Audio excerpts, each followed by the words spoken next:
एक तू सच्चा तेरा नाम सच्चा। अनंत पृष्ठ 215।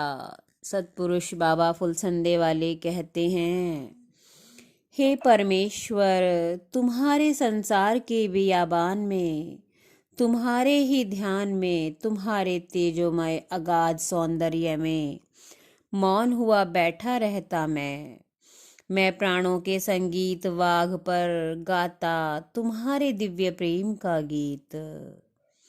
जिस गीत को सुनने आकाश से देवदूत उतरते और मेरे निकट आकर बैठ जाते, और पुनः सितारों और सूर्य से भी परे वे अनंत में जा उड़ते और अदृश्य हो जाते।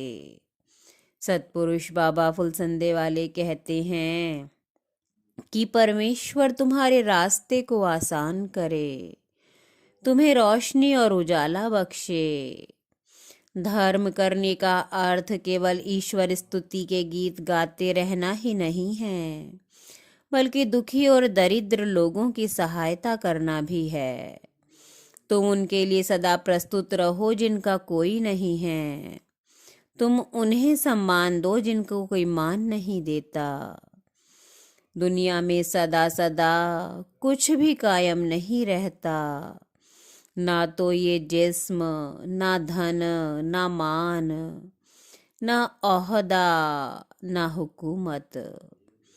बूंद बूंद करके जैसे घड़ा भरता है, ऐसे ही इस आत्मा में धर्म का और परमेश्वर के सच्चे सुमरन का बूंद बूंद प्रकाश इकट्ठा करो। यही अमृत है। यही सबसे बड़ा और महत्वपूर्ण पुरुषार्थ यानी काम है। इसके अतिरिक्त हर एक काम ऐसा है जैसे कूड़ी को कुरेलते रहना या बुखार में फिजूल से बड़बड़ाते रहना। पहला देवता माता है, दूसरा पिता है, तीसरा गुरु और चौथा अतिथि, और पांचवा देवता धर्म यानी सभी में निवास करने वाला अविनाशी आत्मा है।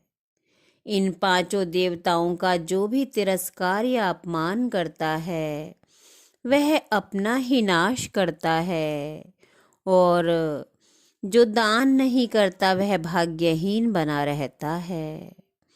जो परमेश्वर का सुमरन नहीं करता उसे देवताओं द्वारा शापग्रस्त जानो।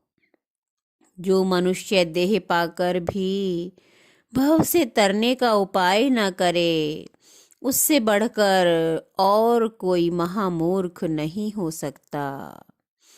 जिस तरह से लोगों की प्रवृत्ति संसार और स्वार्थ में है, ऐसी अनुरक्ति सत्पुरुषों के सत्संग और परमेश्वर की आराधना में नहीं। इसीलिए वो भव की भयानक लहरों में तड़पते डूबते चीखते बहते चले जाते हैं।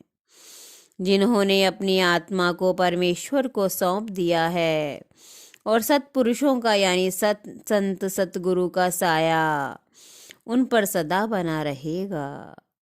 हे पवित्र आत्माओं, तुम चिंता मत करो। ऊंची चोटी की श्वेत बर्फ पर परमेश्वर के महल में चमकते आलोक तक मैं तुम्हारा हाथ पकड़कर वहां तक पहुंचा दूंगा। एक तू सच्चा तेरा नाम सच्चा।